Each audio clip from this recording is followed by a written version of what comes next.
Olá, meus queridos alunos, tudo bom com vocês? Aqui quem está falando é a professora Andresa Bello. Esse é o segundo vídeo do nosso módulo de Sociologia e Filosofia da Educação.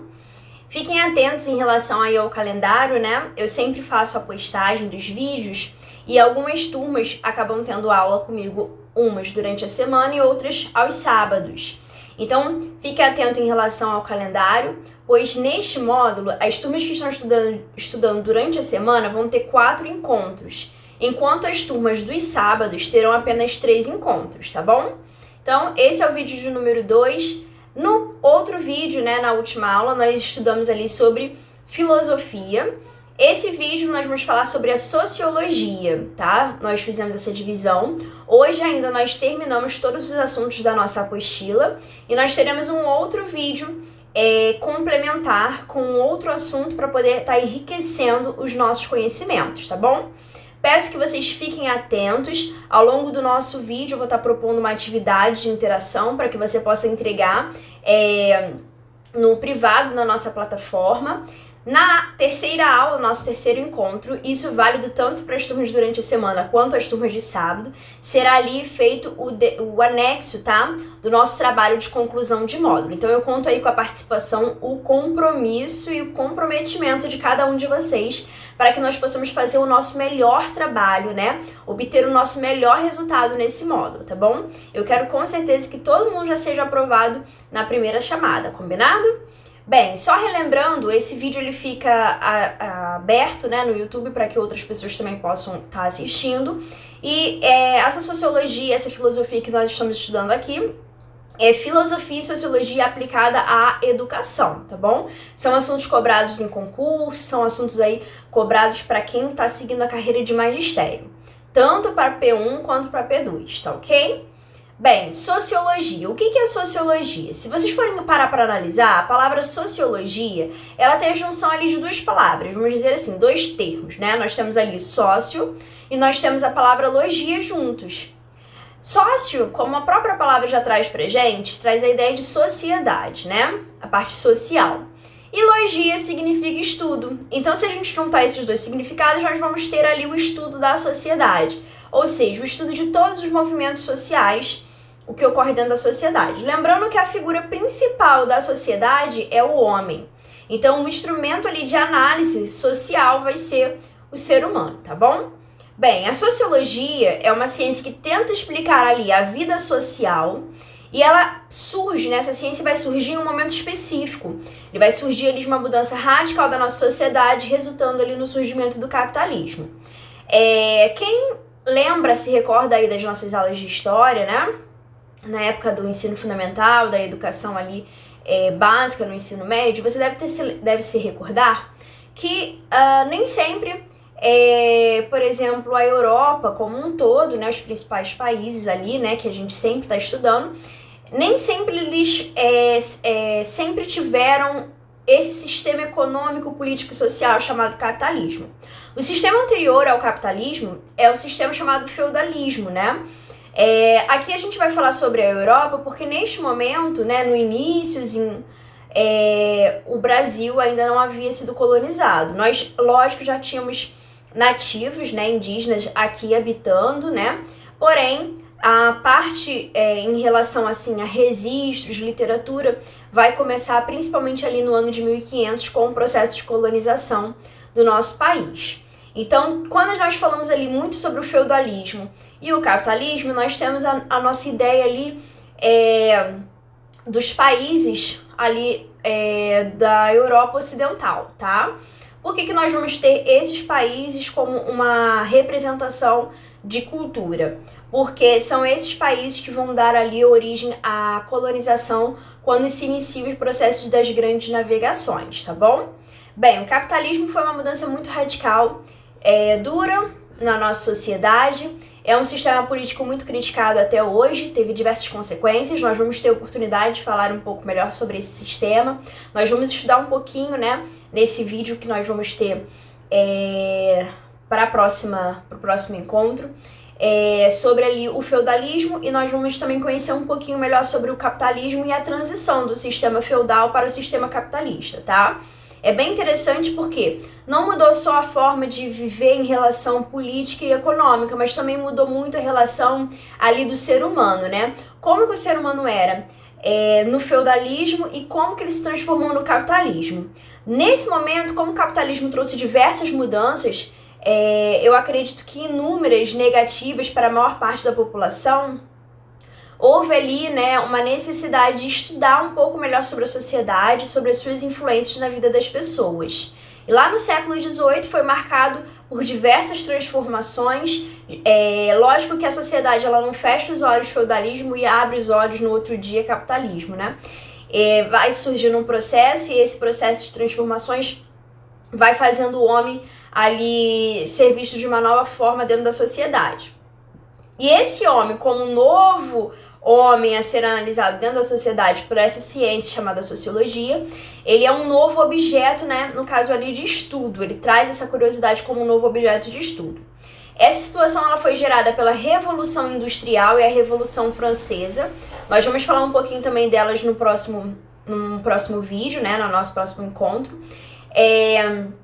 A Revolução Industrial ela é fruto ali do capitalismo, onde há uma intensa modificação social, só que essa intensa modificação social para o capital traz diversas pessoas a uma vida miserável, né, em diversos aspectos. E, logicamente, a população ela acaba se revoltando devido às diversas doenças, crises financeiras, e acaba resultando na Revolução Francesa, que traz diversos direitos que anteriormente nós não tínhamos, nós não desfrutávamos. Tanto que diversas constituições federais aí, né, como a nossa Constituição Federal, tem ali a sua inspiração na Revolução Francesa, por exemplo, tá? Na dignidade, no direito, na solidariedade do ser humano. Obviamente, muita coisa tem que modificar ainda, né? Mas já é os primeiros passos, digamos assim. Então, a Revolução Industrial e a Revolução Francesa, elas mudaram completamente o curso que a sociedade estava tomando naquela época.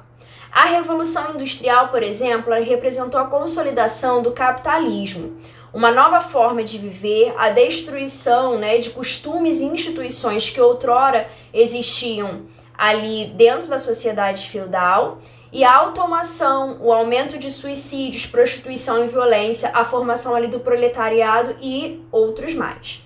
Por que eu trouxe aqui para vocês, né, esse trechinho da nossa apostila e quero ressaltar?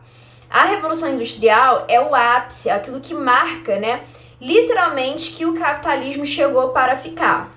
O capitalismo, como lembrando aqui rapidamente, né, foi ali a consolidação de uma nova classe social chamada burguesia, que se estabelecia ali por meio da mercadoria, das vendas, da indústria. Começa a aparecer ali máquinas, fábricas, e um pequeno grupo de pessoas tinha ali o domínio financeiro, econômico e político, enquanto a maior parte das pessoas ficavam ali sendo subjugadas, digamos assim, né? A um trabalho praticamente escravo. Eles não recebiam o nome escravo, mas trabalhavam horas extremamente elevadas, por exemplo, 12 horas de trabalho, 18 horas de trabalho por dia, era exaustivo demais, diversas pessoas morriam ali nas fábricas, não havia direito nenhum, eles recebiam uma miséria que muitas das vezes não dava nem mesmo para eles se sustentarem. Em relação a esse trechinho, tem um livro muito gostoso de ser lido. É um livro grande, é extenso, mas muito gostoso. Inclusive tem filme dele, gostaria muito de recomendá-los que assistissem para o crescimento de vocês. E tem resenha também no canal, gostaria de propor vocês assistirem também esse vídeo, tá? O nome desse livro falando ali sobre Os Miseráveis, é o título do livro, né? Os Miseráveis de Victor Hugo.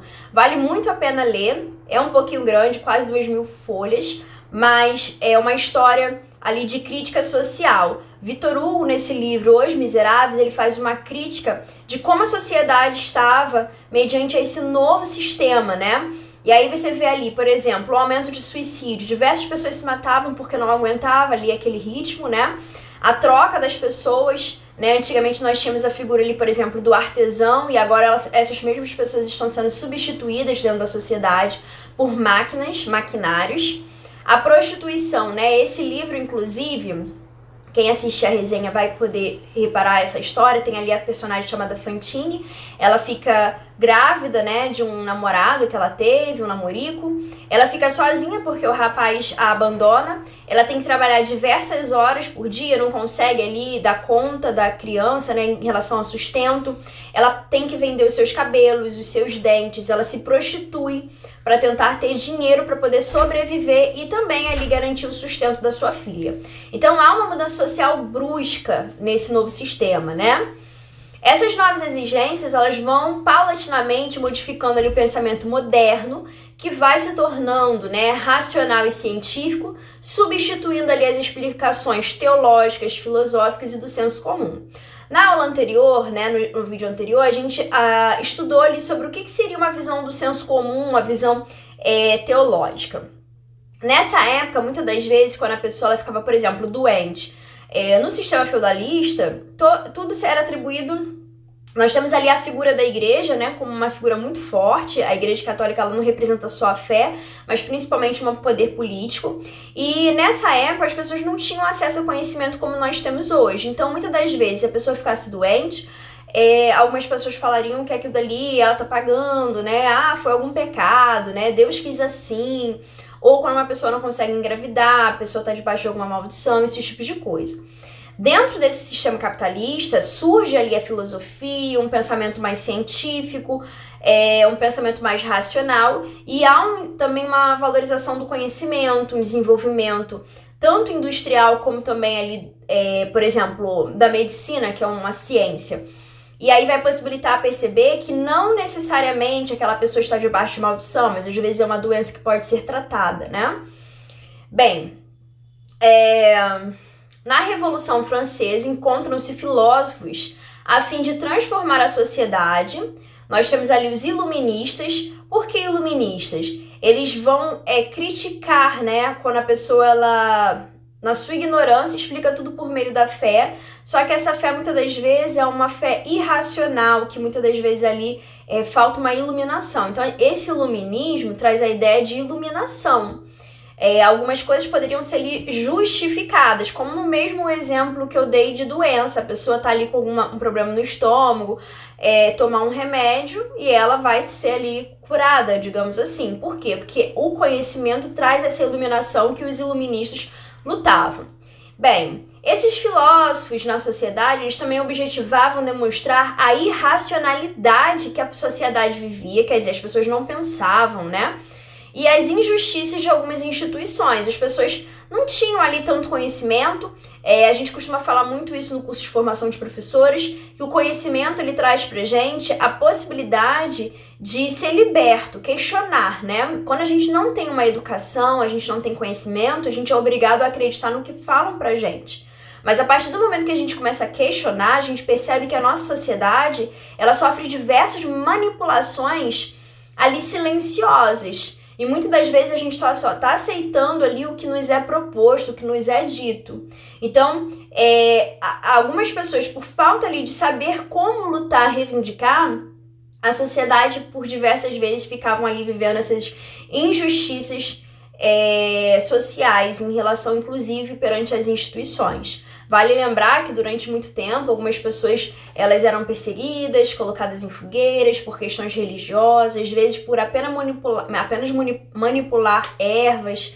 Caso você tenha um tempinho, pesquise sobre isso, né? Nem todas as pessoas que foram ali queimadas na Inquisição, por exemplo, elas eram bruxas, né? Ou praticavam uma religião contrária à católica. Mas elas, por exemplo, estavam buscando ali medicações, né? Até hoje as pessoas utilizam isso, por exemplo, com a folha de boldo, né?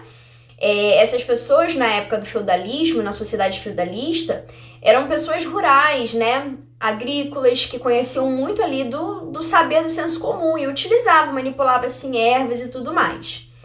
Bem,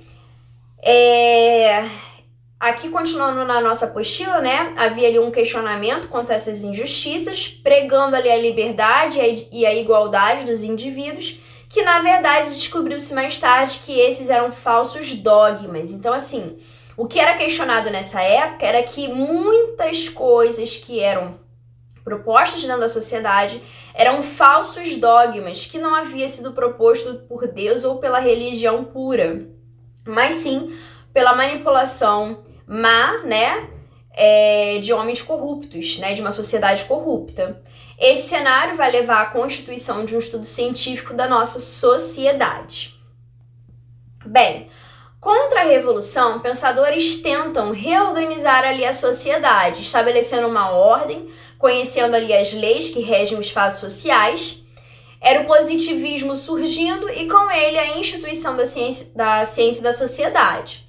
Tal movimento revalorizou certas instituições que a Revolução Francesa tentou destruir e criou uma física social, criada por Comte, que é o pai da sociologia, tá?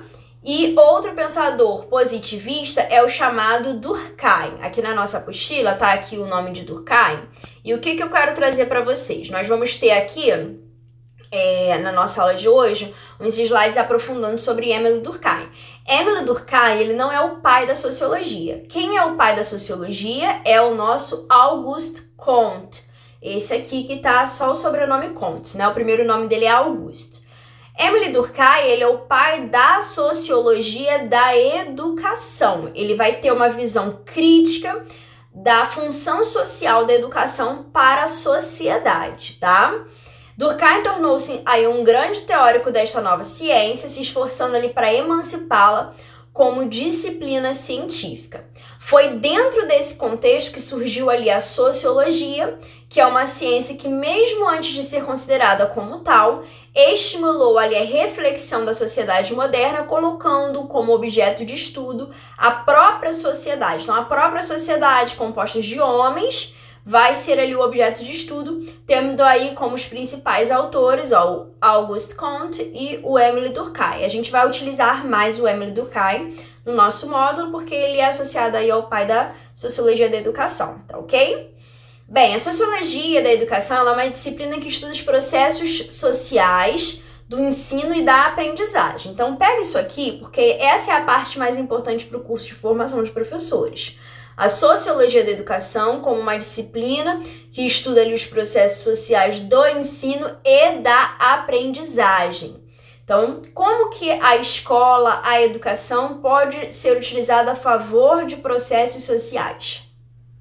Tanto os processos institucionais e organizacionais nos quais a sociedade se baseia para prover educação em seus integrantes, como, por exemplo, as relações sociais que marcam o desenvolvimento dos indivíduos, nesse processo eles são analisados por essa disciplina.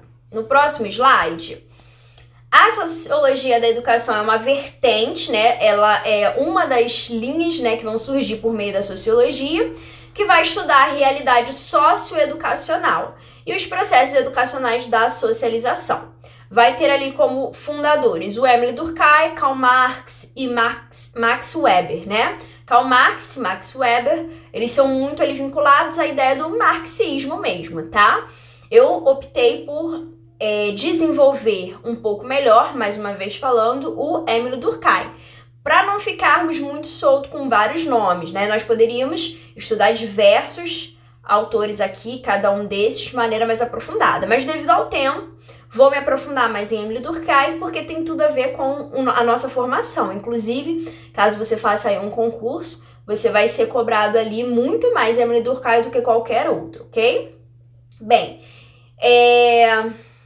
a evolução aí da pedagogia, né, da análise pedagógica na França e da educação moral vai partir por meio desses autores. A sociologia da educação ela vai oportunizar aos seus pesquisadores e estudiosos compreender que a educação se dá no contexto de uma sociedade, né? Tem um local, uma instituição que trabalha nessa educação. Que tipo de educação nós estamos recebendo? Será que essa educação ela tem algum tipo de influência no cidadão que está sendo formado? Né? Lógico que sim, se você reparar, a escola é o espelho da sociedade que nós temos, que por sua vez é também resultante ali de uma educação. Ela também vai oportunizar a compreensão e a caracterização da inter-relação entre o ser humano, sociedade e educação, à luz de diferentes teorias sociológicas. A Associação Internacional de Sociologia possui o Comitê de Pesquisas em Sociologia da educação desde 1971.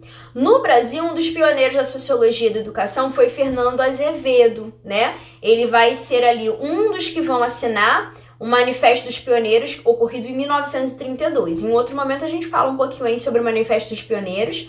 Aqui no canal já tem vídeo falando sobre o Manifesto dos Pioneiros, que é um manifesto que propõe uma mudança radical em relação à educação do Brasil, tá?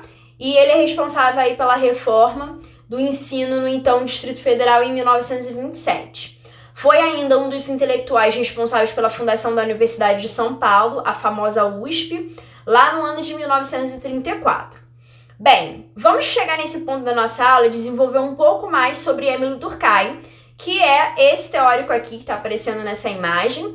O Émile Durkheim ele é o criador da sociologia da educação. Nós vimos que o pai da sociologia é Auguste Comte, mas a vertente da sociologia, né, chamada de sociologia da educação, vai ter o Émile Durkheim como criador. Bem, para o sociólogo francês, a principal função do professor é formar cidadãos capazes de contribuir para a harmonia social. E eu vou pedir para que você preste bastante atenção nessa palavrinha aqui, ó. Deixa eu só pegar aqui a canetinha. Ó, harmonia social. Ele tem uma visão bem tradicional em relação à sociologia da educação e trazendo para os nossos dias atuais, talvez possa até de alguma forma assustar, né? O que está trazendo como ideia de harmonia social? Ele vai dizer que a escola é um ambiente que pode manipular que tipo de cidadão eu quero para minha sociedade. Se eu quero um cidadão, por exemplo, revolucionário, eduque-o para a revolução. Se você quer um cidadão, né, quieto, que mantém a ordem, né, social, que mantém, não modifica nada. Se ele é daquele jeito, se ele sofre injustiça, ele tem que aprender a ficar quietinho, por exemplo, é só você educar esse aluno para isso. Ele vai crescer como uma pessoa ali, ó, quietinha, praticando a harmonia social que Émile Durkheim propõe, tá? A evolução do pensamento pedagógico, segundo a visão dele, olha só o que ele vai dizer. Durkheim, ele acreditava que a sociedade seria mais beneficiada pelo processo educativo. Ou seja, para ele, as pessoas devem valorizar a educação, porque é por meio dessa educação que a sociedade vai obter uma harmonia social. A educação, a escola, é um instrumento para a sociedade em relação ali à harmonia social. Para ele, a educação é uma socialização do jovem, da jovem geração pela geração adulta. Ou seja, dentro da escola nós temos uma geração adulta trabalhando e preparando e moldando essa nova geração que está chegando para ela ocupar o seu espaço social. Uma visão bem tradicional, tá? Nessa concepção durkheimiana, para ele, né, quanto mais eficiente for esse processo de você ali disciplinar o aluno, melhor será o desenvolvimento da comunidade em que a escola está inserida. Nessa concepção, também chamada de funcionalista, porque ele vai observar que a escola ela vai trabalhar na função de harmonia social, as consciências individuais são formadas pela sociedade. Isso aqui ela é bem interessante. Ó, a função funcionalista, né, é uma ideia das consciências individuais serem formadas pela sociedade. Como assim as consciências individuais são formadas pela sociedade? Bem, às vezes a gente fala que nós estamos defendendo uma ideia que é nossa. Será que aquela ideia realmente é nossa? Ou será que nós somos fruto do meio em que nós estamos vivendo e reproduzindo aquilo que nós aprendemos a vida toda? Dentro desse pensamento de Émile Durkheim, ele fala que as pessoas são ingenuamente levadas a acreditar que elas têm uma consciência que é individual, mas não é individual. É uma consciência formada pela sociedade. É uma consciência individual, porém é uma consciência individual manipulada dentro da sociedade, fazendo as pessoas acreditarem que elas não têm ali nenhum tipo de interferência. Então, olha só, essa ideia funcionalista ela é oposta ao idealismo de acordo com o qual a sociedade é moldada pelo espírito ou pela consciência humana. Olha só a citação de Émile Durkheim. A construção do ser social é feita em boa parte pela educação. Quando a criança ali, pequenininha, vai crescendo dentro daquilo que é proposto. Quando ela crescer, ela já tá com aquilo dali bem assim, fixo e formado na mente dela, né? É a assimilação pelo indivíduo de uma série de normas e princípios. Dentro da escola, para Émile Durkheim, a gente aprende os princípios morais, os princípios religiosos, éticos ou até mesmo de comportamento, do comportamento que a gente espera daquela pessoa dentro da sociedade. O que vai balizar ali a conduta do indivíduo num grupo. Então, o indivíduo ele é fruto do que se espera para aquele grupo. Onde que ele vai estar aprendendo isso? Dentro da escola. A escola vai ter uma ideia ali funcionalista, buscando trabalhar na função social que cada um tem dentro da sociedade para que se estabeleça essa harmonia social, tá? Bem, o homem, mais do que formador da sociedade, é produto dela, segundo Émile Durkheim. Segundo Émile Durkheim, por mais que as pessoas falem que nós não somos produtos do meio, para eles somos sim. Porque, afinal de contas, nós falamos como as pessoas do nosso grupo falam, nós nos alimentamos de acordo com o que as pessoas do nosso grupo se alimentam e praticamos muitas das vezes a mesma religião, a mesma ética, a mesma moral, os mesmos valores do nosso grupo. Se você tivesse nascido em uma outra sociedade, obviamente você teria um outro comportamento, uma outra religião, uma outra ética, uma outra moral. Esse é o pensamento de Émile Durkheim, ok? Bem,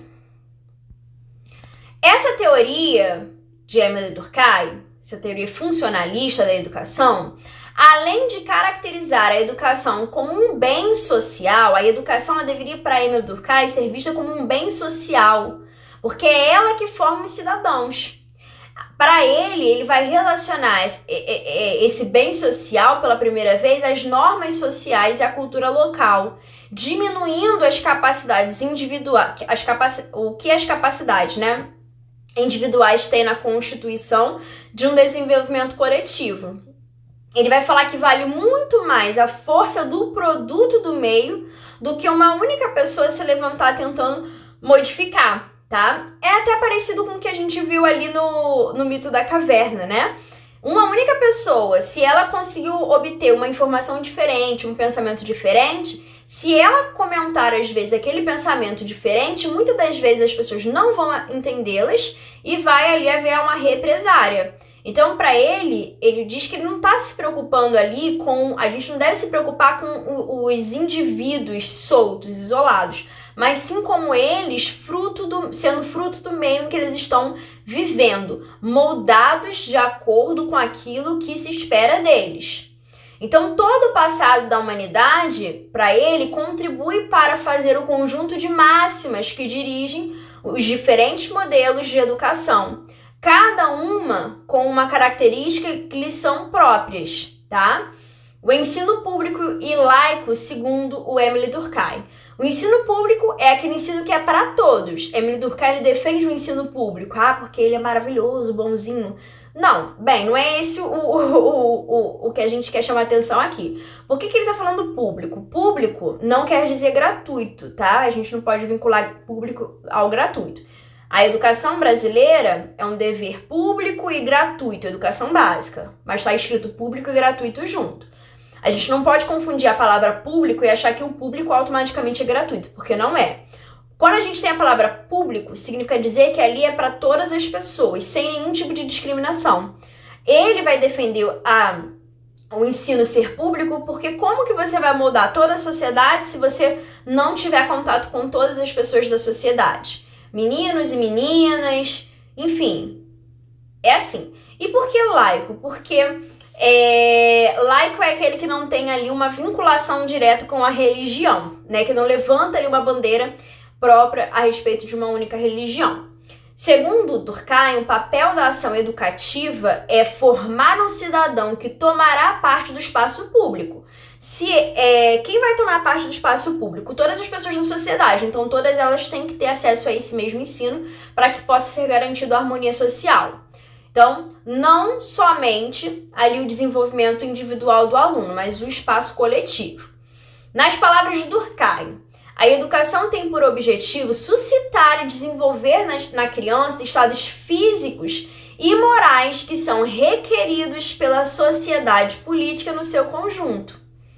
Tais exigências, com forte influência no processo de ensino, estão relacionadas à religião, às normas e às sanções, à ação política, ao grau do desenvolvimento das ciências e até mesmo ao estado de progresso da indústria local, né? Bem, se a educação for desligada das causas históricas do ambiente social que ela está ali, ela se tornará apenas exercício da vontade do desenvolvimento individual, o que para ele é incompreensível. Para ele, a escola é fruto da sociedade. Então, ele vai dizer assim, como é que o indivíduo pode pretender reconstruir por meio de uma única pessoa, né, um único esforço da sua reflexão privada? Quer dizer, eu penso dessa forma, mas o outro pensa igual a mim? Não. Então é mais fácil eu manipular quando todo mundo pensa igual. Se um pensar diferente, o pensamento dele não entra na minha mente. Não é assim que funciona. Então, para ele, esse ato de reconstruir por meio de um único esforço e de uma reflexão que é privada só minha, não vale, né? O que não é obra ali do pensamento individual. E ele mesmo respondeu. Olha o que ele responde. O indivíduo só poderá agir na medida em que aprender a conhecer o contexto em que ele está inserido, quer dizer, exige da pessoa que quer uma mudança social, conhecer a sociedade, por meio do quê? De um estudo sociológico. A saber, quais são as suas origens, de onde que vêm essas pessoas, por que elas pensam dessa forma, por que elas praticam essa religião, por que elas têm esse moral, por que elas têm essa ética, por que elas se alimentam assim, e quais as condições que dependem para que essas coisas aconteçam ou para que elas deixem de acontecer. E não poderá sabê-lo sem ir, por exemplo, à escola, começando por observar a matéria bruta que está lá representada, que é a própria sociedade. Bem, Émile Durkheim é educação como um padrão social. A educação, dentro da visão de Émile Durkheim, é para padronizar as pessoas. Para quê? Para que elas possam viver naquela sociedade idealizada.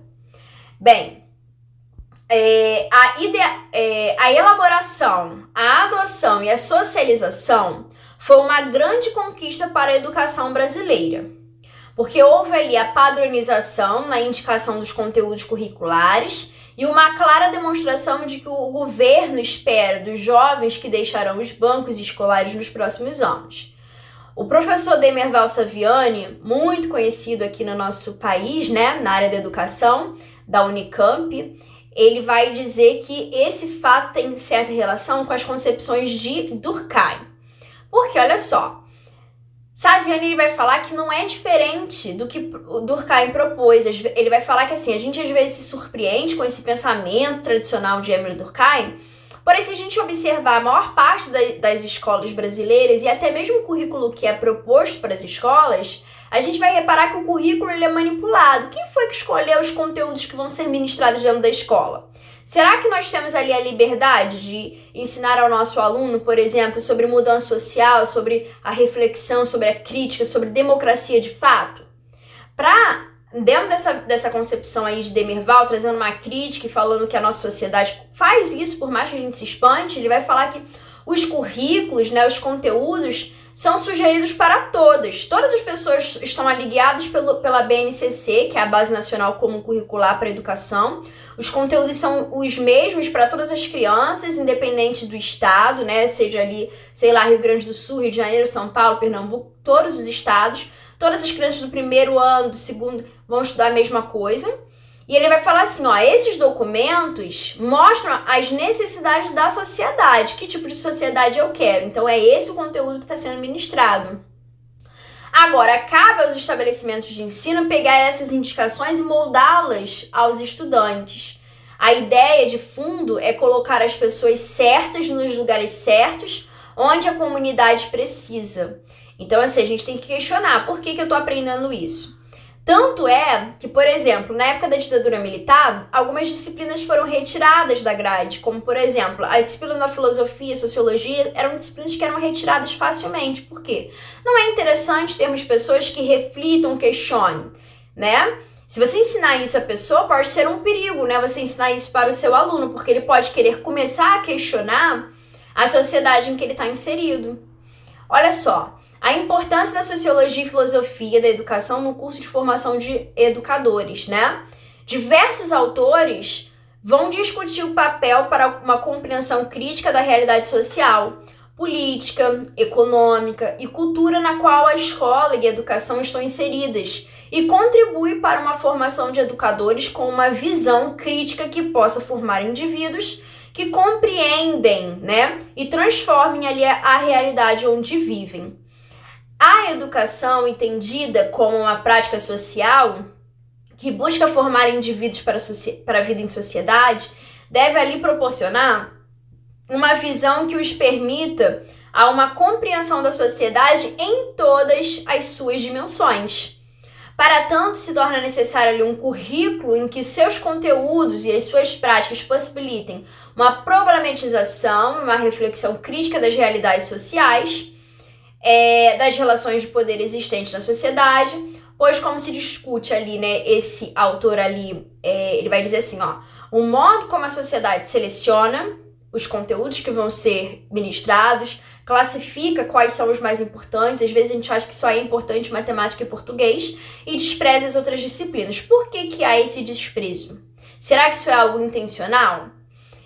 As escolas distribuem, transmitem e avaliam os valores, os saberes destinados ao ensino e reflete a distribuição do seu poder em seu interior e a maneira pela qual aí se encontra assegurado o controle social dos comportamentos dos indivíduos. Então, por exemplo, se a gente pegar, tem um livro do George Orwell, né? Se eu não me engano, 1984, se não me falha a memória, tá? Eu sempre erro a data do nome do livro, mas é um livro bem famoso, ele faz uma crítica social. É aquele livro que fala sobre o Big Brother, né? Bem, esse livro ele vai falar exatamente sobre a manipulação social. Será que nós não estamos vivendo uma manipulação social?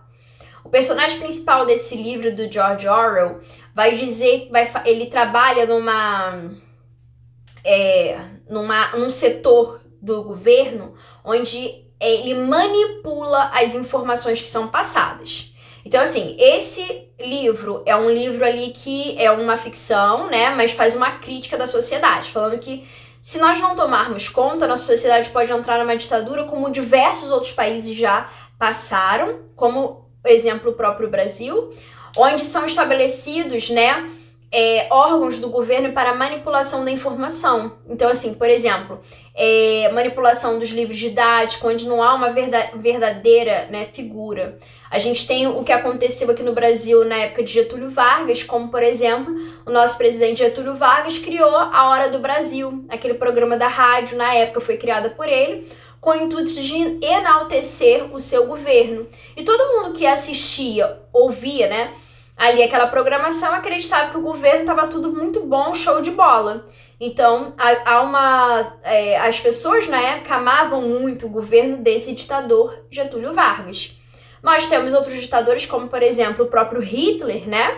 Que, pela sua própria mão, ele não matou aquela galera toda, né? Mas, pela sua manipulação, a sociedade aderiu às suas propostas, tendo ali um genocídio de uma nação. Então, a gente precisa refletir por que nós estudamos o que nós estudamos dentro das escolas e qual é a nossa função em relação à reflexão e à crítica daquilo que se estabelece dentro da sociedade. Ou se nós estamos só querendo reproduzir pessoas para uma sociedade harmoniosa como Durkheim. Então, embora o conhecimento da sociologia não garanta por si o compromisso de promover uma educação crítica transformadora pela sua especificidade de analisar a sociedade sobre o prisma de vários olhares que as diversas perspectivas analíticas ensejam, já vai possibilitar ali uma ampliação da compreensão da realidade social e da educação como um fenômeno fundamental na transmissão da herança cultural, dos modos de vida, das ideologias, na formação ali para o trabalho, que guarda uma estreita relação com a realidade em cada contexto histórico. Daí a importância dessa disciplina no currículo dos cursos de formação de educadores. Então, quer dizer, só estudar filosofia e sociologia não garante que você vai ser um professor que vai ali estimular essa mudança social. Mas espero que sim, né? E aí vai ser a nossa atividade de hoje. Gostaria que você trouxesse aí, né, uma pequena anotação, né, de participação, dizendo sobre a importância. Por que é importante nós termos ali o estudo da sociologia, nós como educadores, termos essa visão de como que a sociedade pode ser modificada por meio do instrumento chamado educação. E qual foi a sua visão aí de Émile Durkheim? Se Émile Durkheim, ele tem, assim, um lado que deve ser ouvido, atendido, analisado, refletido, e o que nós podemos fazer ali para nós termos uma mudança. Nós chegamos ao finalzinho da nossa aula de hoje. Participe das nossas aulas, deixe um comentário positivo para o nosso trabalho, que é feito com tanto amor e carinho para vocês, né? Qualquer dúvida também pode procurar ali no bate-papo privado. Eu tô aqui online para poder estar te ajudando, tá bom? É um prazer enorme estar com vocês. Espero que vocês tenham ali o compromisso e o comprometimento no anexo dos seus trabalhos na nossa terceira aula, no nosso terceiro encontro, tá bom? E ó, um grande beijo, até a próxima, fiquem com Deus, tchau, tchau!